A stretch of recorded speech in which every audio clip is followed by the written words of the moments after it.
N'hésitez pas à liker la vidéo si elle vous plaît et si vous êtes nouveau sur la chaîne, n'oubliez pas de vous abonner et d'activer la notification pour ne rater aucune de nos prochaines vidéos. On commence.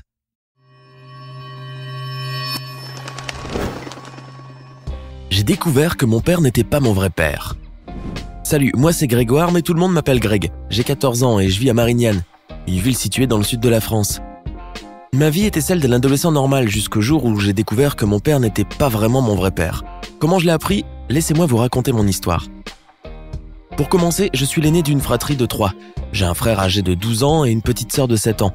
Ma mère travaille comme auxiliaire de vie et mon père est professeur de sciences à l'université. Depuis toujours, je me suis jamais senti à ma place au sein de ma propre famille. Bien que les liens du sang nous unissent, j'ai souvent eu l'impression d'être différent.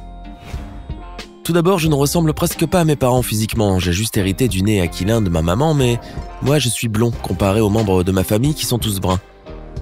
En grandissant, j'ai commencé à remarquer ces différences physiques. Et quand je demandais à ma mère pourquoi je ne ressemblais à aucun d'eux, j'avais toujours droit à des réponses évasives, où elle me disait que j'avais hérité du physique de mes arrière-grands-parents. Quant à mon père, nous ne sommes pas très complices à cause de nos différences. Il aime beaucoup regarder des documentaires, lire et faire des expériences scientifiques, passion qu'il partage avec mon petit frère. Or pour ma part, je préfère le sport. J'aime bouger, me dépenser, regarder des matchs à la télévision, et mon rêve serait d'aller voir jouer l'équipe de l'Olympique de Marseille, mais je n'ai jamais réussi à convaincre mon père de m'accompagner. Bien que je sache que ce dernier m'aime énormément et qu'il fait de son mieux pour m'offrir la meilleure des éducations, néanmoins, nous sommes distants et nos caractères ainsi que nos centres d'intérêt distincts n'arrangent pas l'affaire. J'ai souvent essayé de comprendre pourquoi nous n'étions jamais sur la même longueur d'onde et pourquoi je ne lui ressemblais pas, au contraire de mon petit frère qui est son portrait craché. Mais bientôt, j'allais avoir les réponses à mes questions. C'est en rentrant à la maison après mon entraînement de foot un soir d'été que j'ai surpris une conversation entre ma mère et mon père qui s'étaient enfermés dans la cuisine et qui ne m'avaient pas entendu rentrer. J'étais arrivé presque à la fin de leur discussion. Tout ce que j'ai pu entendre, ce sont les sanglots de ma mère et mon père qui lui disait de ne pas s'en faire, que ce bon à rien n'allait jamais lui reprendre son enfant, que c'est lui qui avait toujours été là et que c'était son fils, qu'il en était le vrai père et pas lui. Leur conversation fut interrompue par la sonnerie de la porte d'entrée. J'ai vite fait d'aller dans le salon et j'ai mis mes écouteurs pour que mes parents ne se doutent pas que j'étais en train de les écouter.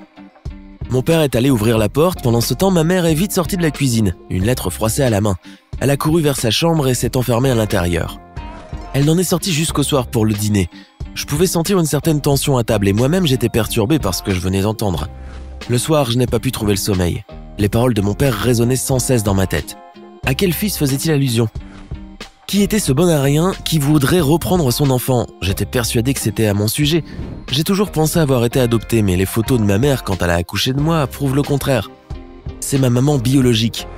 Mais alors, qu'est-ce qui prouve que père est mon vrai père ? Cela expliquerait plusieurs choses. Le lendemain matin, je me suis réveillé avec des questions plein la tête. En passant par le salon, j'ai remarqué des cendres dans la cheminée. On était en été. Qui allumerait un feu de cheminée durant cette période ? C'était sûrement pour faire brûler quelque chose. Une lettre par exemple. Peut-être celle que ma mère avait hier dans sa main. J'ai décidé alors de lui demander pourquoi il y avait des cendres et elle m'a répondu qu'ils avaient fait brûler des papiers pas importants pour s'en débarrasser. Je ne pouvais pas lui demander au sujet de la lettre, sinon elle aurait su que j'avais écouté aux portières. Plus les jours passaient, plus je remarquais combien mon père et moi étions différents. Même le comportement de ma mère était devenu bizarre. À chaque fois que je sortais, elle me disait de ne parler à personne. J'avais l'impression qu'elle essayait de me protéger. Mais de quoi ? Ou de qui ? Je n'en pouvais plus de vivre avec le doute, alors j'ai décidé d'aller chercher les réponses à mes questions moi-même, en commençant par prouver si mon père était mon vrai père. Pour cela, j'ai dû casser ma tirelire, afin de me payer un test ADN pour prouver le lien de parenté. Il existe plusieurs sites en ligne qui proposent ce type de test. J'ai dû débourser près de 100 €, soit toutes mes économies, pour passer ma commande en ligne. J'ai reçu quelques jours plus tard un kit d'analyse où il fallait que je mette un échantillon de salive ou de cheveux de mon père et moi. J'ai attendu que mon père sorte de la douche afin de récupérer des cheveux tout frais de sa brosse. Quant à moi, j'ai récolté ma salive. J'ai empaqueté le tout et je l'ai renvoyé pour qu'on effectue le test dont j'allais recevoir les résultats 7 jours plus tard. La semaine d'attente qui a suivi a été insoutenable. J'avais peur de découvrir la vérité. Je craignais que cela ne chamboule notre vie paisible à moi et à ma famille, que si les résultats étaient négatifs, mon frère et ma sœur ne me traitent plus comme leur frère. Chaque jour, j'ai guetté l'arrivée du facteur car j'avais peur que ma lettre soit interceptée par une autre personne, jusqu'au jour où j'ai enfin reçu mes fameux résultats. Je me rappelle bien. C'était un jeudi matin, à 9h. J'ai vu par la fenêtre le facteur déposer le courrier dans la boîte aux lettres de la maison. Je suis vite sorti afin de le récupérer, je suis monté dans ma chambre après et je m'y suis enfermé. Je suis resté des heures à regarder la lettre que j'avais déposée sur mon bureau. Je n'arrivais pas à l'ouvrir car j'appréhendais la réponse. En attendant d'avoir assez de courage pour le faire, je me suis mis à parcourir les albums photos de la famille. J'ai remarqué que mon père avait toujours été présent, que ce soit pour mes premiers pas ou mes anniversaires. Nous sommes certes différents, mais c'est lui qui m'a élevé. Alors quelle que soit la réponse que contenait cette lettre, il resterait toujours mon père. J'ai enfin décidé de lire les résultats. La lettre m'est tombée des mains. Il s'est avéré que l'homme qui a fait partie de ma vie durant ces 14 années n'était pas mon vrai père. J'étais triste et à la fois choqué qu'on ait pu me cacher la vérité. Je voulais aller confronter mes parents pour avoir des explications, mais je n'y arrivais pas. J'avais peur d'apprendre la vérité et qu'elle me déplaise. Alors j'ai décidé de mettre les résultats à l'abri et d'attendre de prendre la bonne décision. Malheureusement, je n'étais pas doué pour les cachettes et ma mère a découvert la lettre que j'avais dissimulée dans mon placard en voulant ranger mes affaires. Elle m'a demandé des explications. Je lui ai alors tout avoué au sujet de la conversation que j'avais entendue, de cette lettre mystérieuse qu'elle avait brûlée et du fait que depuis toujours je me sentais différent. Elle a alors décidé de me confronter à ce sujet avec mon père et de me révéler la vérité. Tout d'abord, la lettre qu'elle avait reçue il y a quelques semaines venait de mon père, mon vrai père. Celui-ci voulait prendre contact avec moi.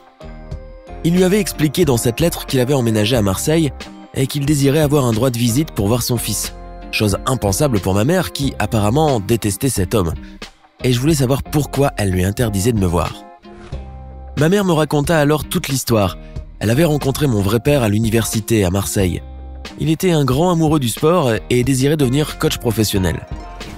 À l'époque, ma mère était tombée enceinte et quand elle avait annoncé la nouvelle à mon père biologique, ce dernier a refusé d'endosser la responsabilité. Il disait qu'il était trop jeune pour être père et que de toute manière, il venait de décrocher une place pour une formation professionnelle dans une école à Paris. Ma mère avait été désemparée. Elle venait de se faire quitter par celui qu'elle croyait être l'amour de sa vie et qui par-dessus tout était le père de son enfant.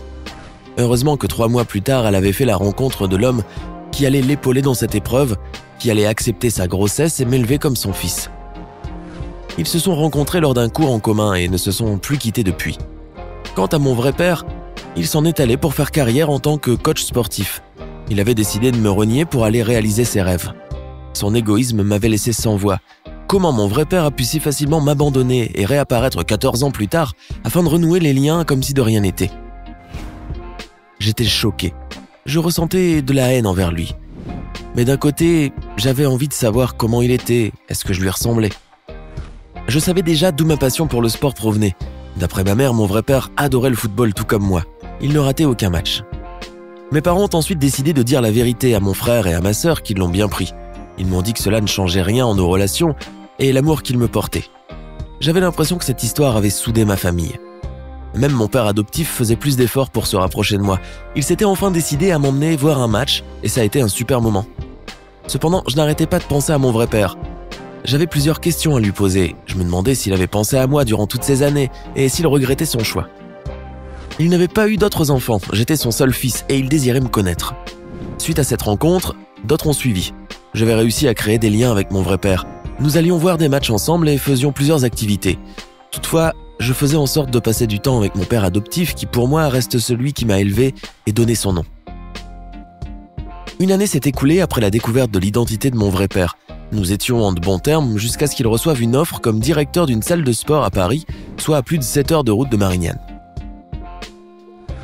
Une offre qu'il n'a pas tardé à accepter. J'avais l'impression qu'il m'abandonnait une seconde fois. Cependant, cette fois-ci, il voulait bien faire les choses. Malgré la distance, il m'avait promis que l'on garderait contact, qu'on s'appellerait souvent et qu'il m'attendrait pour que j'aille passer l'été chez lui à Paris. Depuis son départ, nous essayons tant bien que mal de se donner des nouvelles. J'attends avec impatience les vacances pour aller le voir. Quant à mon autre père, nous sommes devenus très proches. J'essaye de m'intéresser plus à ses passions et de passer du temps avec lui. Je lui suis reconnaissant pour la vie qu'il m'a donnée. Nous ne partageons peut-être pas le même ADN, mais c'est l'homme qui m'a élevé et continue à faire son possible pour moi.